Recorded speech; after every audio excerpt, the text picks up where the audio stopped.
대장암 환자들이 늘면서 대장암 검진을 위한 대장 내시경에 대한 관심이 매우 높아지고 있는데요.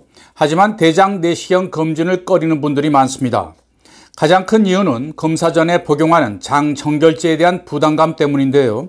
한국판비호가 지난 2019년 기존의 액상형 장정결제, 즉 팩제제의 단점을 극복한 OSS, 알약형 경구용 황산염 액제, 오라팡을 세계 최초의 개량 신약으로 식약처의 허가를 받아 출시하면서 새로운 변화를 가져왔습니다. 팩제제는 최대 2리터의 물을 2번 먹어야 하고 구역감이나 불쾌한 맛도 단점으로 지적됐는데요. 오라팡은 이를 없앤 알약으로 소화기 내과와 종합검진센터 등에서 검진 필수 의약품으로 활발히 처방되고 있습니다. 그럼에도 일부 대형 병원 등에서는 여전히 안전성과 대장을 깨끗이 비우는 장정결도 등에 대해서 신뢰를 하지 못하고 있습니다. 처음 알약형 장정결제가 출시됐던 지난 2013년에 신장병 이슈로 미국과 유럽 학회 등에서 사용을 제한당해 사실상 현장에서 퇴출됐던 아픈 전력이 있기 때문입니다. 하지만 이제 이런 안전성 논란은 종식되고 있습니다. 지난해였죠. 수천 명을 대상으로 한 임상 결과 오라팡이 65세 이상 고령층에서 사용해도 안전한 것으로 조사됐고 장정결도 등 기능 면에서도 팩제제와 동일하거나 우수한 것으로 나타났습니다. 특히 최근에는 알약 장정결제가 물약보다 선종 발견율이 높다는 연구 결과가 나와서 큰 관심을 모으고 있습니다.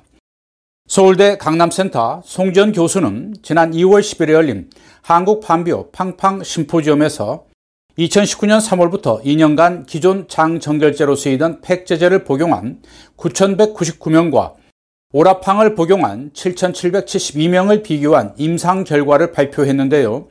핵심 내용은 오라팡이 기존의 팩 장정결제보다 장차 암으로 발달할 수 있는 용종인 선종에 대한 발견율이 높았다는 것입니다.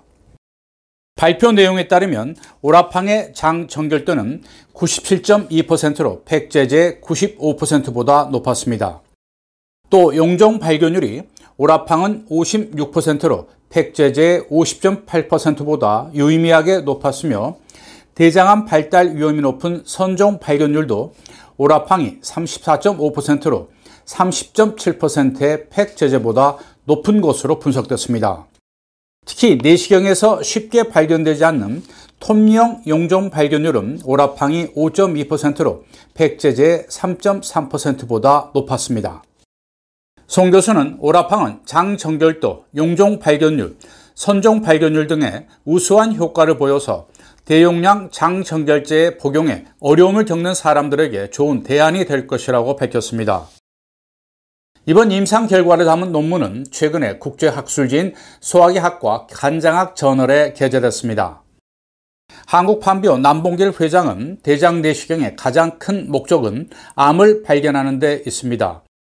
이번 17,000명에 달하는 대규모 비교 임상은 오라팡의 유효성과 안전성을 입증한 계기라며 다양한 오라팡 임상 연구 발표 사례들이 대장 내시경 검진의 약물 선택에 많은 도움이 됐기를 바란다고 말했습니다. 국내 장정결제 시장은 500억 원대에 이르고 있습니다. 기존의 팩제제가 여전히 시장 점유율 1위를 유지하고 있지만 알약 형태의 오라팡이 매년 성장하면서 무섭게 추격하고 있습니다. 지난해 오라팡의 점유율은 15%를 넘어선 것으로 알려졌습니다. 최근에는 복약 수능도를 높인 저용량 팩제제가 출시되면서 더욱 치열한 각축전이 펼쳐지고 있는데요. 알약 장정결제로서 복약 편의성은 물론 안전성과 장정결도, 용종 발견율 등에서도 기존의 팩제제를 능가하는 임상 결과가 축적되면서 오라팡의 입지는 더욱 확대될 것으로 보입니다.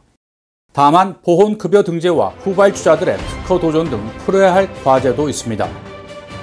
간판 품목인 오라팡의 또 다른 도약을 위한 한국판비호의 올해 행보가 주목됩니다.